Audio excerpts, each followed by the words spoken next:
ওরে ভাই রে ভাই, খাইয়া দিছে শাকিব খান নতুন লুকে। খাইয়া দিছে হাতে সিগারেট, মুখে হাসি, পরনে নীল পোশাক। এই পোশাকটার নামটা কি?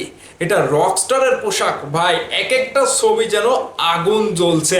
একটি ছবিতে হাতে শিকল ধরা অবস্থায় মেগাস্টার শাকিব খান মুখে সিগারেটটা দাঁত দিয়ে চিপে ধরে রেখেছে, এবং আরো একটি ছবিতে শাকিব খানের সেই শিকলের সামনে কোনো একটা মেশিন, মানে মেশিনটা কি, কুকুরের সাথে শাকিব খান কোথাও যাচ্ছে। শাকিব খানের এটা পোশাক, মানে শাকিব খান নিজে যেভাবে নিজের ভাষাটা বোঝায়, তার সাথে থাকা এই প্রাণীটাও সেটি বোঝে। শাকিব খানের লাইফ স্টোরি সিনেমাতে যেটা আপনারা দেখেছেন, সিনেমাটা খারাপ হয়নি ভাই।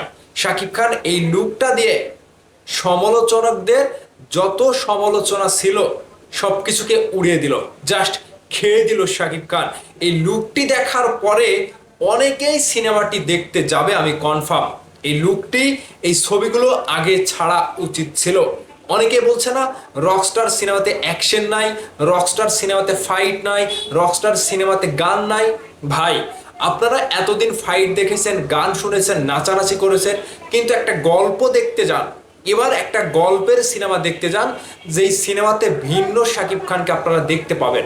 যারা যারা এখনো রকস্টার সিনেমাটি দেখেননি, তারা গিয়ে রকস্টার সিনেমাটি দেখেন, ভালো লাগবে। অনেকেই বলছে যে রকস্টার সিনেমা খারাপ। তারা কারা? তারা ব্যাড রিভিউ দিচ্ছে, তারা বাজে রিভিউ দিচ্ছে, তাদেরকে ষড়যন্ত্র করে পাঠিয়েছে। পরিচালক ইকবাল নিজেই বলছে যে সিনেমা ইন্ডাস্ট্রিতে এতদিন যাবৎ মেগাস্টার শাকিব খানের ক্যারিয়ারে একটা সিনেমা ফ্লপ যেতেই পারে, একটা সিনেমা খারাপ হতেই পারে, কিন্তু থুতু দেওয়া কিংবা থু মারা, এটা মূলত পেছনে কেউ ষড়যন্ত্র করে সেই দর্শককে সিনেমা হলে পাঠিয়েছে, এটা করে আয়। এটাই হচ্ছে মূল ষড়যন্ত্র। তো রকস্টার সিনেমা খারাপ যায়নি। রকস্টার সিনেমা গল্পের দিক থেকে দর্শক টানছে, কিন্তু কিছু দর্শকের কাছে এই গল্পটা একটু বুঝতে সমস্যা হচ্ছে, কিংবা সেই দর্শকের সাথে ওই আগের ভাবটা, দুইটা গান, ফাইট, অ্যাকশন, ওই ভাবটার সাথে রকস্টার ম্যাচিং করছে না। এখানে কি রকস্টার খারাপ? না, রকস্টার খারাপ না। রকস্টার একটা মৌলিক গল্পের সিনেমা, যেই ভিন্ন প্যাটার্ন দিয়ে শাকিব খানকে হাজির করেছে আজমান রুশো, সেই জায়গা থেকে দর্শকের সাথে ম্যাচিং হতে একটু সময় নিচ্ছে। দর্শকের সাথে কানেক্ট হতে রকস্টার সিনেমাটি একটু সময় নিচ্ছে। দর্শক দেখবেন ঠিকই ম্যাচিং করে নেবে রকস্টার সিনেমার গল্প, কাহিনী।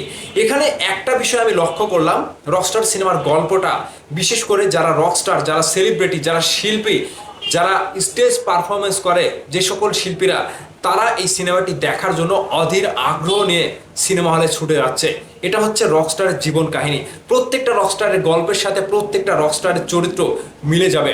একটা বাস্তব জীবনের গল্পের সাথে একটা শিল্পীর কাহিনী, রকস্টারের জীবন কাহিনীটা, লাইফ স্টোরিটা মিলে যাবে। এটা সাধারণ দর্শকেরও গল্প। কারণ হিসেবে দেখতে গেলে আপনারা বুঝতে পারবেন যে একটা পরিবার তার সন্তানকে কিভাবে মেনটেন করে আগামী জীবনটা, ফিউচারটা ভালো করে সাজিয়ে দেবে, রকস্টার সেই কথাই বলছে। একটা ফ্যামিলিতে একটা ছেলে কিভাবে বড় হয়, কিংবা রকস্টারের জীবনে কিভাবে একটা ঘনঘটা পরিবেশ নেমে আসে, সেটা কিন্তু পারিবারিক বিষয়গুলোকে রকস্টার সিনেমাতে ফুটিয়ে তোলা হয়েছে।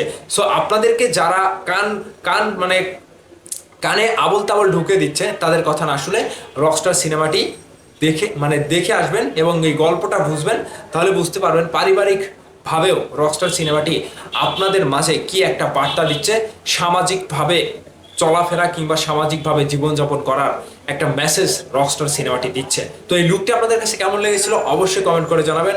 ভালো থাকবেন, সুস্থ থাকবেন। আবার বলছি, ওদের কথা না শুনে রকস্টার সিনেমাটি সিনেমা হলে গিয়ে দেখেন, আপনার ভুল ভাঙবে, অবশ্যই ভাঙবে।